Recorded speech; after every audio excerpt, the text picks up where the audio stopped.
Hello guys, welcome to Eshwari ఇంటి రుచులు. ఈరోజు మనం ఎంతో హెల్తీ అయిన బెండకాయ ఫ్రై ఎలా చేసుకోవాలో చూద్దాము. బెండకాయని అయితే అలా పీసెస్గా కట్ చేసుకోండి. ఆనియన్స్ని కూడా అలా కట్ చేసుకోండి. ఎండుమిర్చి తీసుకోండి, 2 ఎండుమిర్చి తీసుకోండి. నేనైతే బాండీలో అయితే ఒక 5 టేబుల్ స్పూన్ ఆయిల్ అయితే వేస్తున్నాను. 4 కూడా వేసుకోవచ్చు. నేనైతే ఫ్రై కాబట్టి 5 టేబుల్ స్పూన్ వేసాను.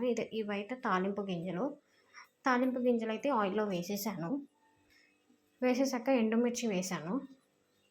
తర్వాత కర్రీ లీవ్స్ కూడా వేసేసాను. తర్వాత ఆనియన్స్ వేసేసాను. ఫ్రై అయ్యాక నేనైతే బెండకాయ పీసెస్ని అయితే వేసేసాను.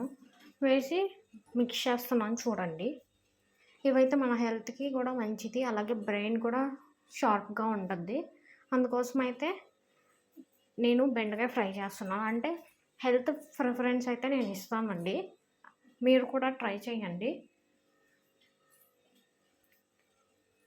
కొంచెం సేపు మగ్గనివ్వాలి.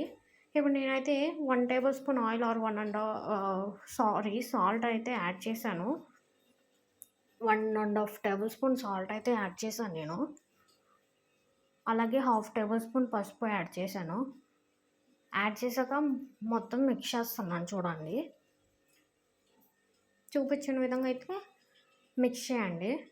మళ్ళీ ఎక్కువ కూడా మిక్స్ చేస్తే ఏమవుతుందంటే జిగురుగా వస్తుంది. బెండకాయ ఫ్రై బాగోదు. అందుకోసం అయితే తక్కువ కలపండి, ఎక్కువ కూడా తిప్పకండి, అదే మిక్స్ చేయకండి. నేను ఒక 2 మినిట్స్ వరకు అయితే మూత పెట్టేసుకున్నాను ప్లేట్ అయితే. తర్వాత తీసేసి మళ్ళీ మిక్స్ చేస్తాను. జస్ట్ ఒక 10 సెకండ్స్ అంతే. మళ్ళీ మాడిద్ది, అందుకోసం అంటే నేనైతే మిక్స్ చేస్తాను. మీరైతే మాటికి అలాగే మిక్స్ చేయకండి, మళ్ళీ బాగోదు ఫ్రై. చూడండి, కలర్ కూడా మనకి చేంజ్ అవుతూ వస్తుంది. ఫ్రై అయితే చూసి జాగ్రత్తగా చేసుకోండి మీరు. నేను ఇక్కడ మాటికి మిక్స్ చేస్తున్నాను అనేసి మీరు మిక్స్ చేయకండి. కొంచెం సేపు ఫ్రై అవ్వనివ్వాలి, అట్లానే వదిలేసి. ఫ్రై అయ్యాక మాడకుండా మిక్స్ చేయాలి అంతే. చూడండి, ఇక్కడ ఫ్రై లైట్గా అవుతూ వస్తుంది. నేను ఫ్రై అవుతున్నప్పుడే మిక్స్ చేస్తున్నాను, ప్రతిసారి అయితే మిక్స్ చేయట్లేదు. ఇవైతే ఒక 20 మినిట్స్ అయితే పడుతుంది.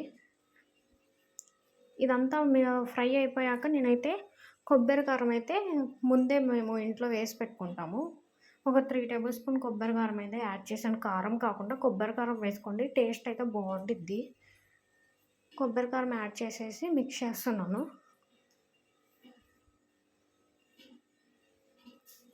ఇప్పుడు బెండకాయ ఫ్రై అయితే అయిపోయింది. చూడండి, చాలా బాగుంటుంది ఈ ఫ్రై. ఈ వీడియో మీకు నచ్చితే లైక్ చేయండి, షేర్ చేయండి, సబ్స్క్రైబ్ చేయండి.